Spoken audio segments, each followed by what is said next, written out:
Jon Mendez here with the latest in our how-tos. This one's about how to put a bit of polish on your boat so it looks lovely for the coming season. It probably looks a bit intimidating when you see all the things that we've got lined up here, but I've brought a bit of everything so you can see what we need for various processes. When we go round the boat, there'll be, depending on the hull colour, general white areas normally need a light compound and then some form of polish. Anything which is coloured normally needs some deep compounding before a light polish. Whatever you do, you're going to need to put wax on the top of it. So to give you an idea, we've got strong compound here, we've got a light compound with a bit of wax in it, we've got a pure wax and a hard wax. Some areas of the boat, particularly coloured surfaces, do better with hard wax than soft. There's also a little product here called Y10, and that's really good for doing rust removing. If you've got rusty streaks around GRP fittings, you just paint it on, leave it, wash it off after, and it brings it all back to a decent colour. And then we can do the same, bit of polish and a bit of a cleaner and get it waxed. We need some cloths. Generally I use microfiber cloths for taking polish off and what's called stockinette for applying and polishing wax off. Whatever you want really, it doesn't drastically matter. A couple of things you will need: gloves for your hands, because polish of any form dries your skin out desperately and it makes your hands smell horrible. And then there's two styles of polishing. We can do manual, just using cloths, and we can do with an electric polisher. I find a bit of both is needed on the boat. Small detailed areas I do by hand, larger areas I use the polisher. I tend to do the final wax by hand, whatever size boat, just find it gives a better finish. So first thing was to give the boat a wash off, just to remove any loose dirt and anything that's landed on it in the yard while it's been sat here. The next thing I need to do is look round it and see if there's any staining. And by staining I mean little rusty bits where the stainless fittings cut in there and funny yellow marks. Not quite sure where these have come from, but I've just got a little bit of sponge with a bit of Y10 gel on it. You can use a brush or a sponge, and I'm just working that into those little areas there, and you leave it on 10 minutes or so, and then you just give it a little rinse off. I'm just trying to work it into there nicely. And this is like almost a stain removing gel, and hopefully that will do. You shouldn't get it on your fingers, which is why we've got gloves on. Hopefully that will remove some of those nasty little marks. And if you've got staining or nasty dirtiness around the waterline, it's great for that as well. I've done the waterline on this boat and it's looking quite crisp at the moment, so that will keep me going for there. Now I'm looking at the actual hull itself, or the superstructure on this, because we've done the white part at the bottom. It's a bit chalky. It's not horrific, but it's a bit chalky. But the blue area here, just like all blue boats, it clouds really, really quickly. So I'm going to need to use a fairly aggressive polish on this compound really to get this part brought up. Something a bit milder on the white. We might use a bit of a strong for an initial, and then a bit milder on both. And then we need to polish it to seal what we're doing. So when you polish a boat, what effectively you're doing is you're taking off the oxidization and that top grubbiness which has ground its way into the pores on the GRP. So if you get it beautifully clean, if you don't wax it, all the dirt goes straight back on again. So the wax is really, really important. A bit like masking tape. My thing with masking tape is never buy cheap masking tape. Don't buy cheap polish, waste of time. Buy really good polish. It's the best thing you can do for your boat. Okay, so I've got a reasonably coarse compound here. Blue holes in particular show chalking really, really badly. So I'm going to daub some polish onto this, and this is just a normal sponge. It's been used for blue before, hence the colour. Oh, that's come out everywhere. And we're just going to daub some bits on, not madly, don't need too much. And then I'm just going to use a finger and rub that in a bit. And then I'm just going to spread it just manually over the area that I'm going to polish. And then the most important thing that you do is keep the work area damp. It will seem a bit daft, but this is spinning at a reasonable speed. If the polish dries, things become much, much harder. So we're just going to maybe not. We'll try again. Ah, there we go. Just missed it up there. And then the other key thing is speed on your polisher. If you go too fast, all you do is chuck polish everywhere. Go too slow and it feels like you're grinding it in. So it's finding a speed which is doing what you want, and a lot of it is by ear. So we'll just gently speed her up and apply.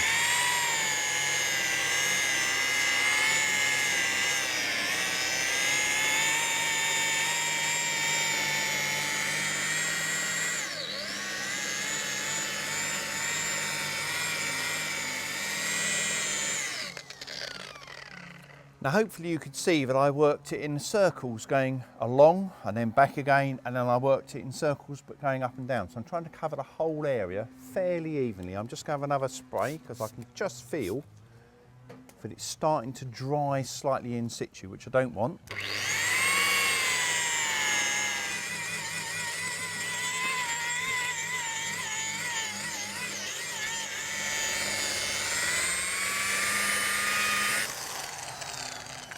Now I can feel there, it's just started to dry in situ. So just a tiny more spray, just a little bit.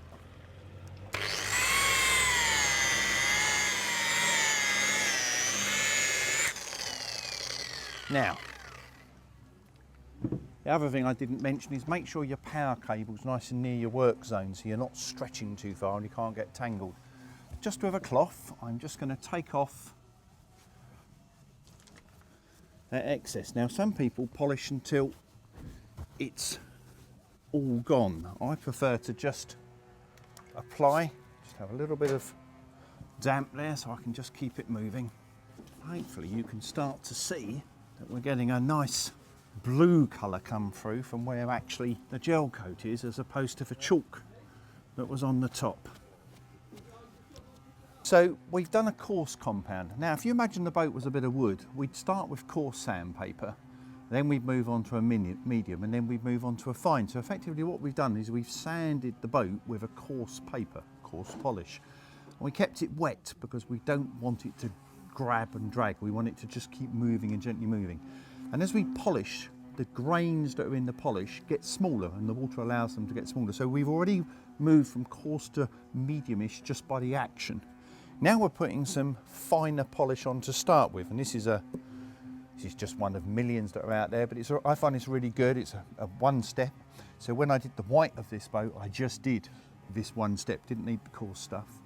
So this is a pretty fine polish, but with some wax in it as well. So we're adding a bit of protection as we're polishing. Now, if we were just doing this mid-season, this on its own would probably be enough to do a very light compound and polish. But we're not mid-season, we're start of season, so we've done coarse. And because I'm only doing a small area, you might think, well, I'm just doing it by hand. I tend to do this by hand anyway, even on a big boat. Don't half ache at the end of the day, but I find that I get a better finish and a better attention to detail. And you'll see that I had glasses on when I was doing the coarse stuff with the machine because it spits. Now I'm on hand stuff, I can just go to glasses off, see what I'm doing a little better. And again, I'm just working it in circles, working it along, and then I'm working it up and down. So I'm trying to make sure, just like when you do anything on the job, you're really thorough. So I'm working it all the way over. Stand back, and I've got a slight dullness there, so we'll have a fraction more polish, change the face of the rag so that we're always on a nice clean bit, because otherwise we're grinding old rubbish into nice clean GRP. So on again, spread it out,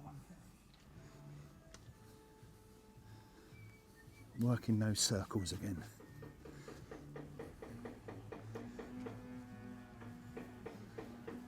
So I've worked that all over, and now I've just changed the face of the cloth again.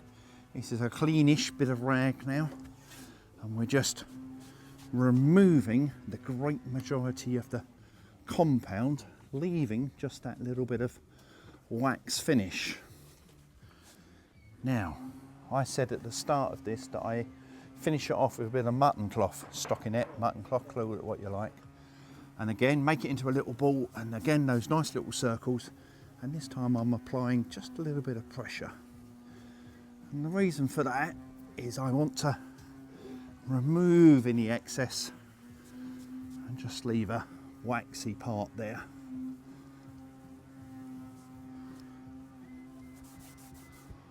Okay, so we've cleaned it all up and we've applied a very small amount of wax to just stop getting anything in that surface.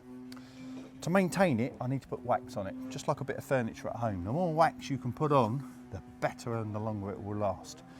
So I would probably polish this today, come back tomorrow and add a second layer, polish it off. And then if I was really worried, and particularly on the blue bit, I might do a third layer. And that really gives me a depth which will last throughout a fair degree of the season.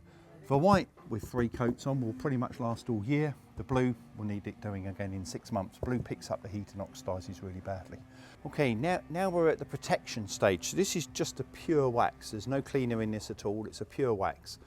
There's various ones. I really like this. It's given me some really good satisfactory results. I find it really good on dark colours. There's a hard wax in a flat pot I showed at the beginning as well. I find that better on the white sections, but I find this is the best stuff on the colours. So, little push, get it open. Always open it quite gently so you don't get a faceful. We just want a little bit on the cloth like that. And again, we're going to spread it all over. And then I'm just going to leave that to go what they call hazy. So while that's happening, I can go back to where I was doing that Y10 a bit earlier and see if those marks are coming out. Once that's set, and I don't mean rock hard, 10-15 minutes, just so it's started to cloud up. And there's a degree of firmness in that polish, and then using a bit of stock in it again, nice clean bit, I will work that and polish it all off. I'd leave that then for a day, and then come and do the same thing again. And then on the blue in particular, I come in another day and do a third coat on the blue. Now I'm doing this by hand, and you can do it with the machine tool just the same. The only thing is you must use a different head. So while that polish is just setting nicely, we put that Y10 stuff on here, and if you come and have a quick look in, we had lots of yellow dots over here, and you'll see they've almost vanished. My rust markers not completely vanished, there's still a little bit there. So that will need another coat, but I'll just show you what we're going to do next. So we're going to wipe all that excess Y10 off.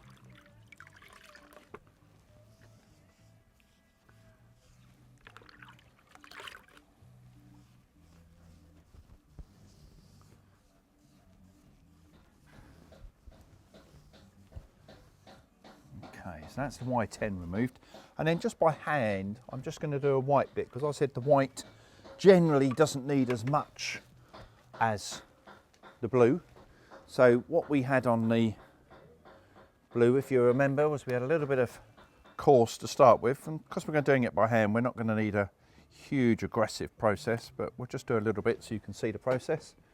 Again, just to throw them all on the floor, that's really helpful, isn't it? Just a quick mist so that we don't get a dry patch.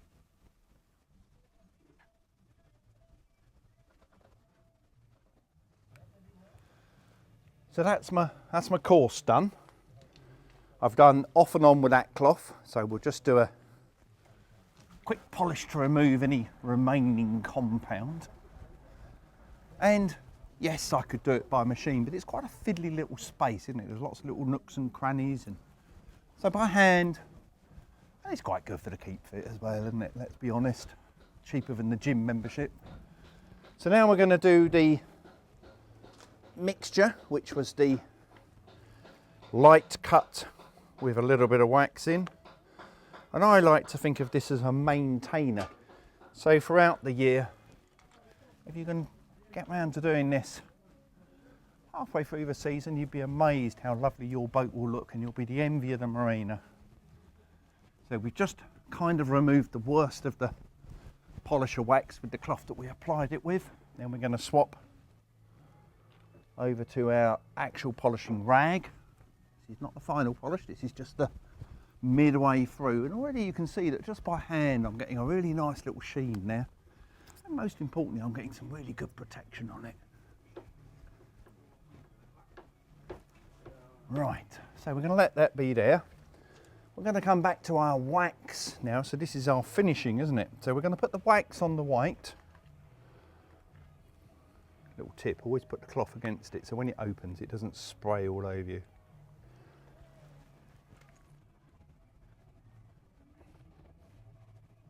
So I'm just working that in nicely. Make sure we've got a really nice coating of wax. And then I'm going to let that bit dry. Blue's been drying nicely down before, so I was going to show you the difference in the polishing by hand or by machine. So if we go to use the machine, you'll see a very different head. This is it's a synthetic lamb's wool, but a lamb's wool head style. And we're going to run it slightly faster. And the reason is that we really want to polish the polish to a shine rather than grind it in there. And again, just got to be conscious, keeping it moving all the time. Because it's running faster, we mustn't let it get hot. So spin it up.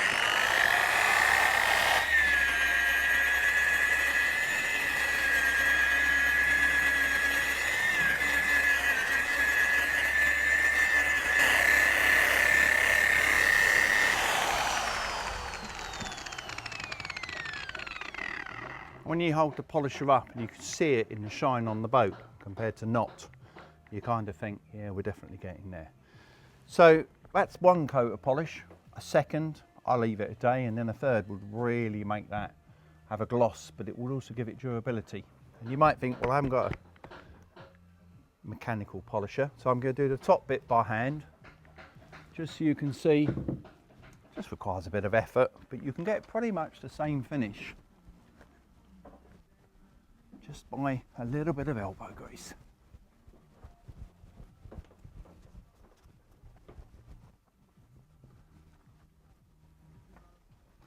Note I keep turning the cloth fairly regularly. I want to keep a reasonably fresh bit actually doing the polish and burnish up bit there to the standard that we want.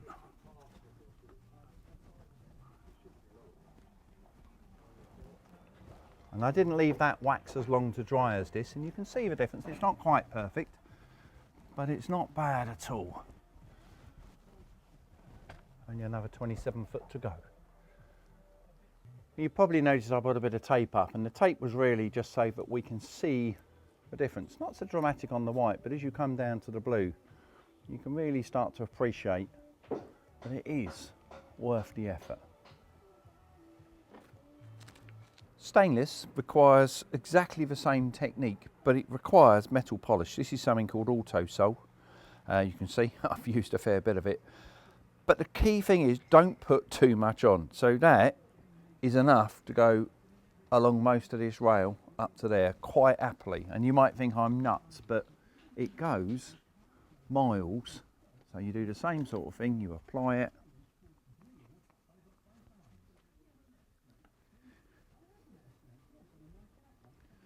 And you'll notice that the colour of the metal actually darkens, and you think, what am I doing? But if you look at the cloth, you see just what is coming off.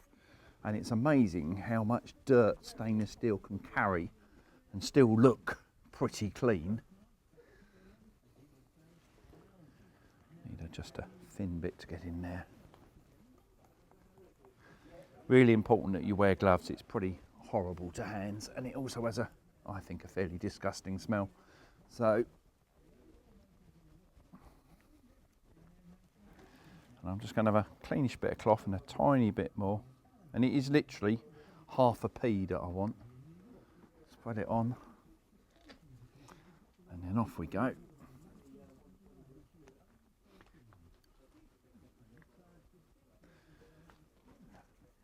And then I generally don't put wax on the top. I find that this puts enough of a protective coating. You can see I'm getting particularly on that top edge there, like a black line of gunge where it's loosened all the dirt.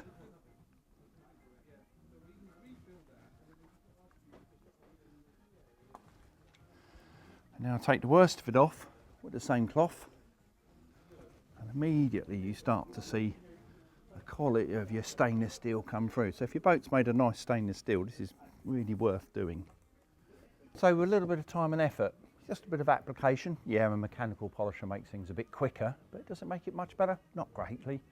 Bit of hard work and elbow grease, traditional hard work and elbow grease, but you can achieve a stunning result. 30-foot boat, pretty much you can do the whole thing in a day. You will ache, but you'll be so proud of it. Good luck.